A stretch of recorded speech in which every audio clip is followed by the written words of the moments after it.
One second. Yeah, it's recording. Dear President, how are you? How's everything in Ecuador? Well, thank you for asking this question. In Ecuador, we are concerned about how is health situation is going, especially in big cities like Guayaquil and the capital city Quito, but also about the economic situation with the prices of oil really on the floor, and also with the external debt that is a big issue in Ecuador. But trying to fight with that, we are optimistic about how we can help people and how we can work with them. And what do you think, how the situation is going to be with the coronavirus is going to affect the Latin American countries? Well, most of countries, we are in isolation, like a kind of quarantine.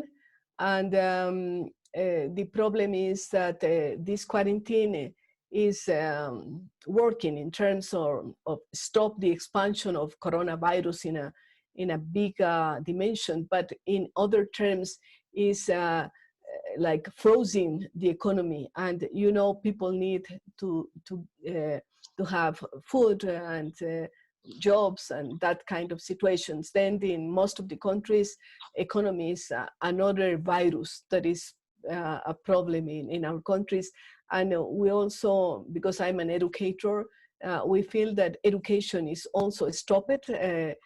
We try to do the best with online education, but it's not the same, and not all the people have computers at home or had good quality of internet.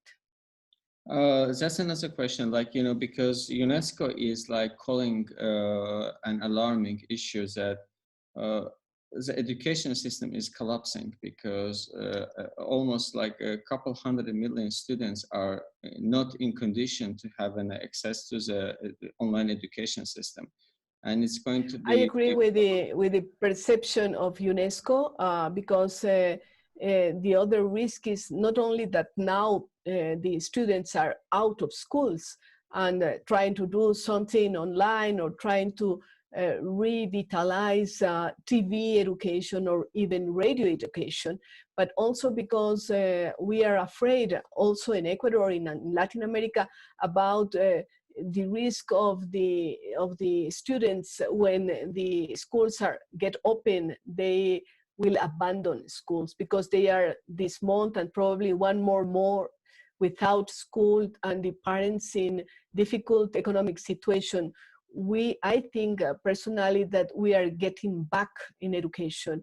I had in the last week a conversation with almost 20 former ministers of education of different countries, promoted by the Barkey Foundation, the Atlantis Group.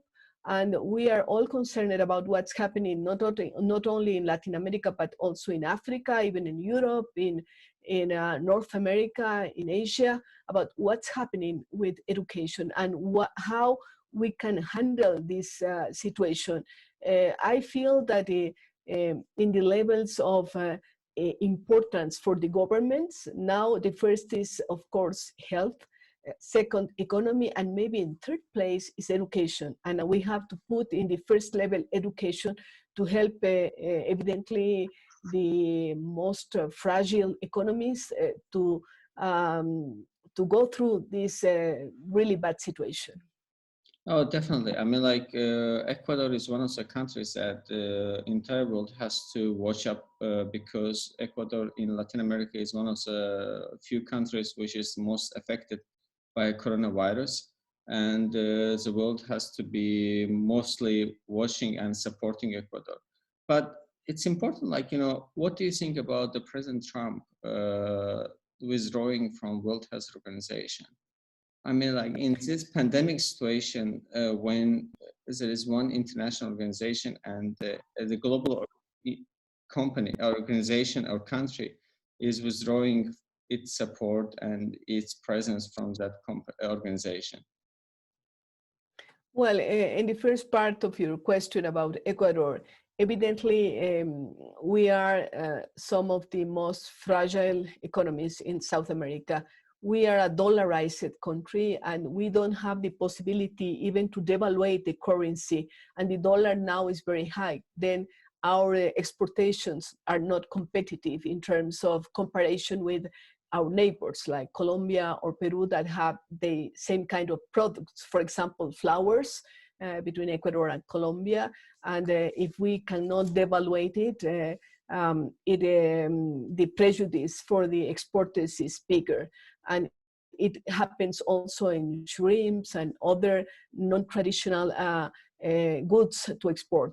And about what's happening in the United States, I think that Trump is not the leader probably that the United States and the world need in this very critical situation. And of course, I don't want to make a lot of criticize to any government, but I think we need a leader that is more emphatic and more empathic with people, especially with poor people in different parts.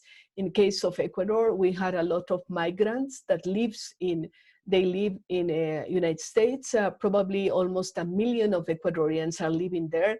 Another 500,000 are living in Spain, and both economies are complicated. Then it's affecting also the migrants and the family of the migrants in the United States and also in Europe, especially Spain and Italy.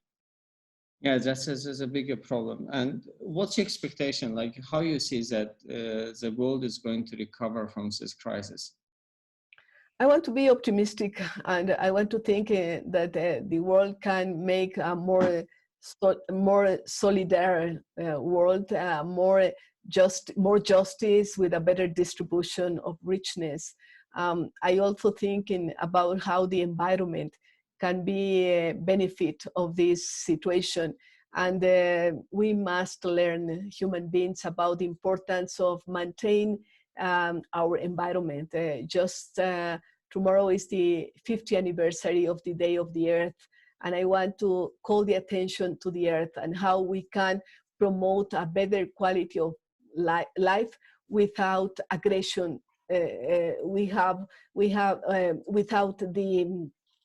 the lack of importance that in the past we had paid to environmental issues. Then I try to be optimistic. Let's see what happens in this uncertain world. Thank you so much for your time. Thank you, and thank you to Ninsami Ganjabi International Center for the concerns about Ecuador and the solidarity that are showing. Thank you very much. And good health for everything, everybody. Thank you so much. Thank you.